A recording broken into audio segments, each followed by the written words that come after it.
संजीला साहब, ये एक खौफनाक प्लान था जिसका मकसद एक मुंतखब जमहूरी हुकूमत और उसके वज़ीर-ए-आज़म को गिराना था और एक पाकिस्तान में एनार्की की सिचुएशन पैदा करके धरनों के ज़रिए एक चलती हुई हुकूमत और एक चलती हुई मईशत को गिराना और इस मतलब एक बगावत कह सकते हैं, एक साज़िश थी, जिसका ये लंदन में इसको सारा इसका ताने-बाने मिले और इसमें सबसे अफ़सोसनाक पहलू ये है कि इस जो लंदन प्लान का बानी था, वो एक हाज़र सर्विस फ़ौजी अफ़सर था और वो अच्छा जी। हाज़र सर्विस फ़ौजी अफ़सर कोई मामूली अफ़सर नहीं, एक डीजी आईएसआई उस वक़्त का ज़हीरुल इस्लाम अब्बासी था।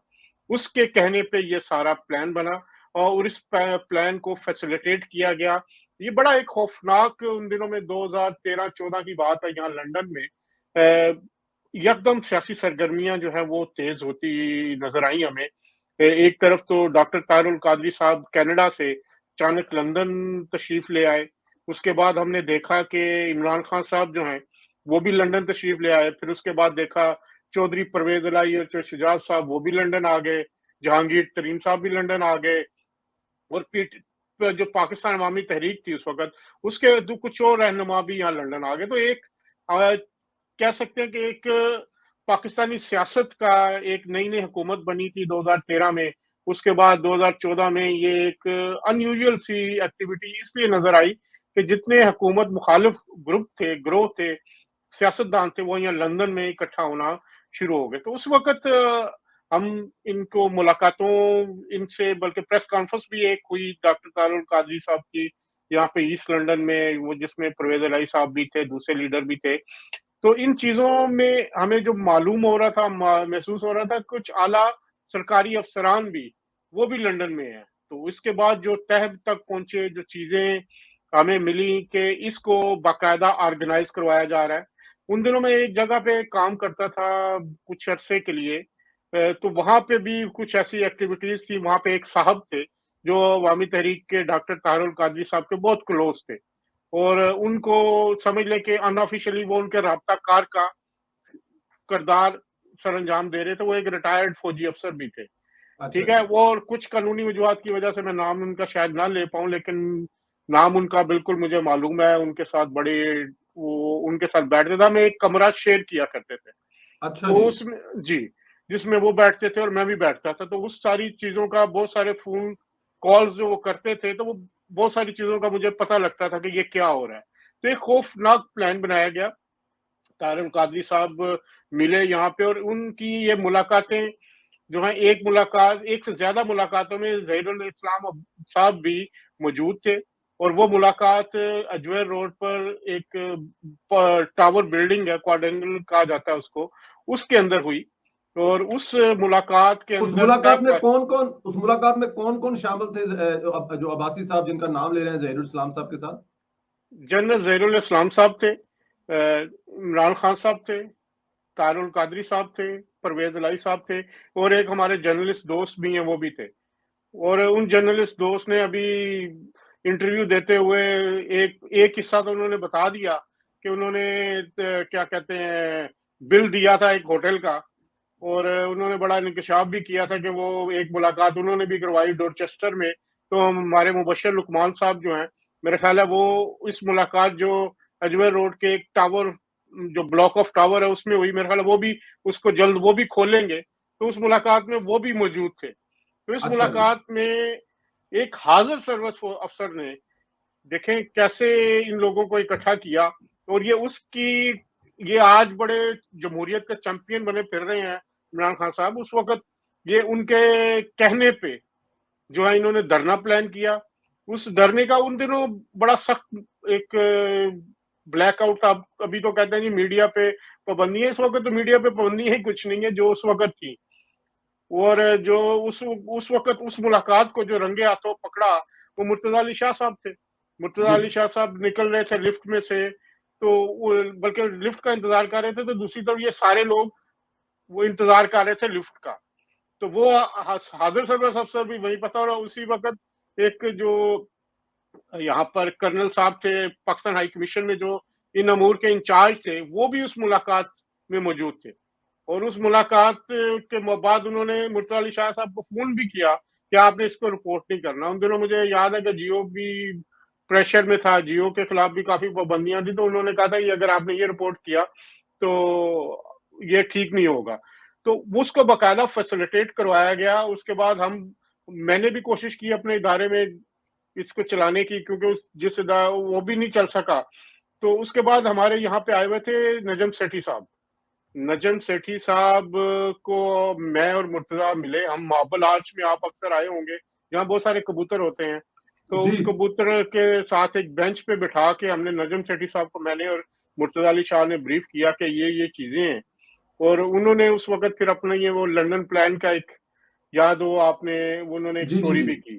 जी। तो इस मौका पर देखें, उस वक़्त फिर इनकी मुलाकातें यहाँ पर जो हाई एम्बेसी है, उसके साथ एक ऑफ़िस है, वो भी एक हमारे जो पीटीआई के लीडर हैं यहाँ पर, उनका ऑफ़िस है, वहाँ पे भी मुलाकात हुई।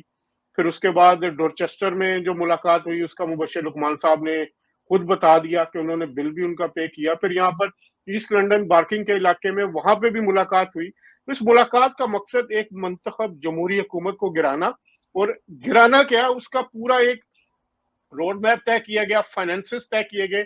और उसके बाद डॉक्टर तारुल कादरी साहब की जो आमद थी पाकिस्तान, उसको फैसिलिटेट किया गया। और एक आज फिर मैं ये बात भी आपको बताऊं कि उस वक्त जो जर्नलिस्ट गए थे डॉक्टर तारुल हाँ, कादरी साहब के, ये कि अरेंज किया गया था उनका, ये भी ज़रा बताइए प्लीज़?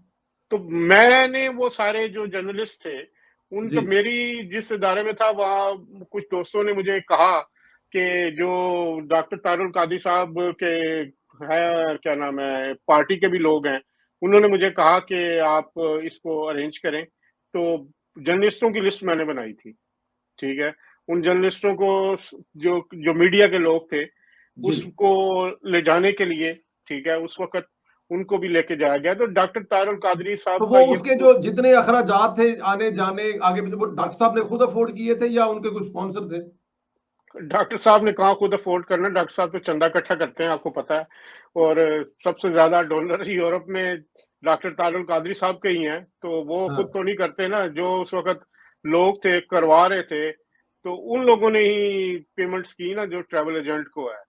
तो वो पूरा एक स्पॉन्सर्ड जो ट्रिप था डॉक्टर तारुल कादरी साहब का, उनको जो वापस ले जाने के फैसिलिटेट हुआ, और उस जहाज में मैं भी मौजूद था, बाय द वे, मैं भी साथ ही गया था। वो सारी जी। चीजें जो वो मालूम हुई, तो पहले हम आते हैं वो लंदन प्लान के जो जी, जी, जी, वो जी। मंदरजात थे, उसमें यही था कि आप नवाज शरीफ को गिराना है, नवाज शरीफ की हुकूमत को चलने नहीं देना। धरने के प्लान यहाँ पे हुए, ब्लूप्रिंट उसके बने, और उस धरने में ये तय पाया कि नवाज शरीफ को इस हद तक मजबूर कर देना है कि वो इस्तीफा देकर चले जाए। हुँ, हुँ, तो हुँ। अब ये जो किरदार था उस वक़्त ज़हीरुल इस्लाम का, वो एक बगावत के मुतरादिफ था। उन्होंने वर्दी पहन के उस वक़्त बगावत की, एक मुंतखब हुकूमत के खिलाफ। और आज अगर आप ये कहते हैं कि इस मुल्क को आपने सही रास्ते पे लेके जाना है, तो सबसे पहले ज़हीरुल इस्लाम साहब को आप पकड़ें, या पकड़े नहीं तो कम से कम कोई इंक्वायरी कमीशन बनाएँ। बल्कि मैं तो कहता हूँ उन पे बगावत का मुकदमा होना चाहिए। अब बहुत सारे सबूत जो हैं वो सामने आ रहे हैं, और उसमें ये साबित हो रहा है कि ज़हीरुल इस्लाम साहब जो हैं वो इसके मेन आर्किटेक्ट थे, और ये एक मोहरे थे इमरान खान।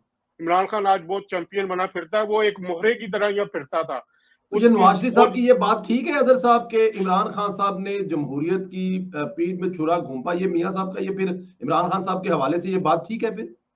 मियाँ इमरान खान जो है वो उस वक़्त तो एक ऐसे मोहरे के लिए तैयार, वो किरदार अदा करने को तैयार था कि कुछ भी हो जाए, मुझे किसी तरह इक़्तिदार मिल जाए। तो नवाज शरीफ साहब तो ये कहते हैं कि पीठ में छुरा घोंपा, इससे बहुत आगे था। इतने हुँ। ये बहुत ज़्यादा इन्होंने पाकिस्तान के खिलाफ साजिश की थी। तारुल कादरी साहब भी इसमें शामिल थे, और दूसरे लोग भी आज जिंदा हैं सारे। आप जी। बुलाएं इनको, इनसे पूछें, इनके किरदार का पूछें, उसके नतीजे में आज तक मुल्क स्टेबलाइज नहीं हो सका। तो नवाज शरीफ को इतना मजबूर करने के बावजूद ये जो बात जो मुबशर साहब ने की थी, मुझे नवाज शरीफ साहब ने हमें खुद बताया यहाँ पर लंदन जी। ऑफिस में, कि जी। उस रात का किस्सा मैं सुनाऊं। उस रात का किस्सा ये था कि चारों तरफ से ये वजीर आजम हाउस को घेरा जा चुका था। उस वक्त वहां पे अपने जो उनके मियाँ साहब के सेक्रेटरी हैं, वो वकार साहब, आप भी मिले जी। हैं उनसे, वो भी जी, जी, अंदर जी, थे। जी, जी। तो उस वक़्त भी मियाँ साहब कहते हैं कि इवन यहाँ पे नारों की आवाजें आती थी, और उस वक्त मैसेज जो पहुंचाया गया, अब तो बता दिया मुबश्शिर साहब ने किसने पहुंचाया, तो मियाँ साहब ने हमें बताया था कि मैंने उस वक्त इनकार कर दिया था कि मैं यहाँ से नहीं निकलूंगा, बल्कि ये भी कहा गया था उनको कि आपके लिए हेलीकॉप्टर तैयार है, आप लाहौर चले जाएं। ये तो आप नवाज बात शरीफ ने, करें मलक रियाज साहब की बात कर रहे हैं कि उनके जरिए जो पैगाम भिजवाया गया था। जी जी बिल्कुल, उस रात की बात कर रहा हूँ जिस रात वजीर आजम हाउस तक ये लोग पहुंच गए थे, दरवाजे तक पहुंच गए थे, अगर आपको याद हो। तो उस रात को मियां साहब को कहा गया था कि आप यहाँ से निकल जाएं, लेकिन मियां साहब ने इनकार कर दिया। उन्होंने कहा कि मैं यहाँ से नहीं निकलूंगा, बल्कि उनको ये भी कहा गया कि आपके लिए हेलीकॉप्टर तैयार है जो आपको यहाँ से लाहौर ले जाएगा, लेकिन मियां साहब ने कहा मैं यहाँ से नहीं जाऊंगा। तो आप इस मौका पर भी देखें कि नवाज शरीफ ने सरेंडर नहीं किया, और हालांकि बाहर लोग खड़े थे, बुलवाई खड़े थे, और उनमें जो लोग, ये भी इतला थी कि एजेंसीज के लोग भी खड़े हैं जो फायरिंग भी कर सकते हैं। इन सख्त हालात के बावजूद नवाज शरीफ ने वहां से निकलने से इनकार किया।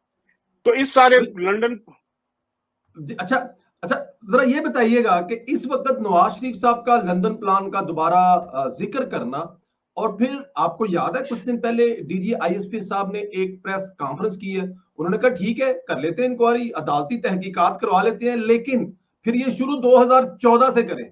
तो क्या इधर से नवाज शरीफ उधर से पहले ऑलरेडी डीजीएसपीआर कह चुके हैं, और अभी नवाज शरीफ साहब कह रहे हैं, तो आगे जाके कोई ऐसे हालात बन सकते हैं कि उन तमाम किरदारों के बारे में कोई ऐसी चीज सामने आ सकती है, कोई अदालती तहकीकाती कमीशन बन सकता है?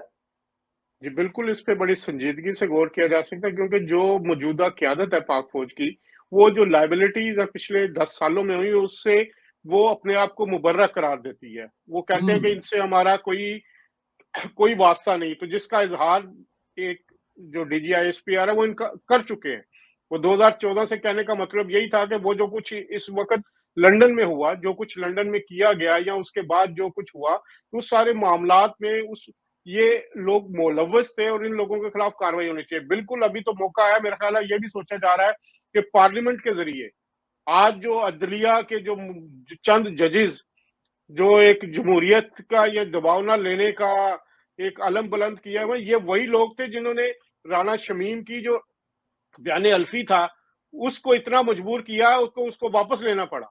और राना शमीम ने क्या कहा था बयान अल्फी में कि साकिब निसार ने जो है वो दबाव के तहत चीजें कर रहे हैं, और नवाज शरीफ को जो है नाहल करने की बातें हो रही हैं। तो वो आज यही अदलिया जो उस एक शख्स को जो सजा याफ्ता है, इस वक्त जेल में है, उसको सारी सहूलतें मौजूद है, और इस अदलिया के चंद जजेस उसके सहूलतकार का किरदार अदा करते हैं, वही किरदार अदा कर रहे हैं जो साकिब निसार ने किया था, जो उमर अता बंदयाल ने किया। तो बिल्कुल इसकी इंक्वायरी होनी चाहिए। मैं भी पेश होने को तैयार हूँ उस इंक्वायरी में।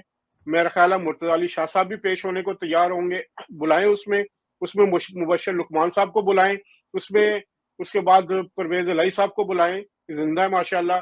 उसके बाद जहांगीर तरीन साहब है, उनको बुलाएं। बाकी जो किरदार है जिसके इमरान खान साहब को बुलाएं, और एक पूरी जहीरुल इस्लाम साहब को बुलाएं, उस कर्नल को बुलाएं जो यहाँ पर लंदन में तैनात था, और कर्नल उस की सारी चीजें वो मैनेज कर रहा था। वो बाद में पार्लियामेंट का भी कुल मुख्तार रहा। तो इन सारी चीजों को मेरे ख्याल वक्त आ गया है कि एक अच्छा, पूरी ये जो इंक्वायरी पार्लियामेंट करके, वाले कर्नल साहब हैं वो उस वक्त यहाँ पर होते थे? अच्छा, ये भी जी आपने एक नया बिल्कुल। इंकशाफ किया आज। तो वो उनको भी बुला के सबको पूछें कि क्या क्या हुआ, किस तरह हुआ, और एक मुंतखब जमहूरी हुकूमत को गिरदार किरदार करने में क्या हुआ। तो इसकी इंक्वायरी बड़ी जरूरी है, और हम पेश होने को तैयार है इस इंक्वायरी के अंदर, और बताएंगे उस वक्त क्या क्या चीजें थी, किस तरह उतारा, और इस सारे मामलात को कैसे एक इंतहा की तरफ ले जाके उसके बाद दारुल कादरी साहब जब यहाँ वापस आए लंदन, तो हीथ्रो जी। एयरपोर्ट पे उन्होंने मुलाकात भी की हमसे धरने के अच्छा जी। बाद।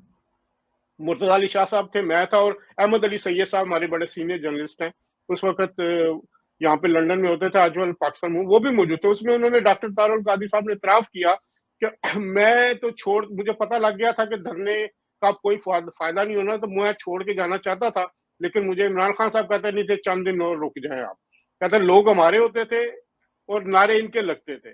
उस वक्त भी उन्होंने कहा कि एक टाइम आ गया कि मेरे पास लोगों को खिलाने के लिए पैसे नहीं रहे। तो उस वक्त उन्होंने इनडायरेक्टली इतराफ किया कि उन लोगों से जिन लोगों ने मुझे वादे ले जा करके लेके गए, उन्होंने बाद में हम्म। मुझे बेयारो मददगार छोड़ दिया। ये तो हमारे सामने की बात है।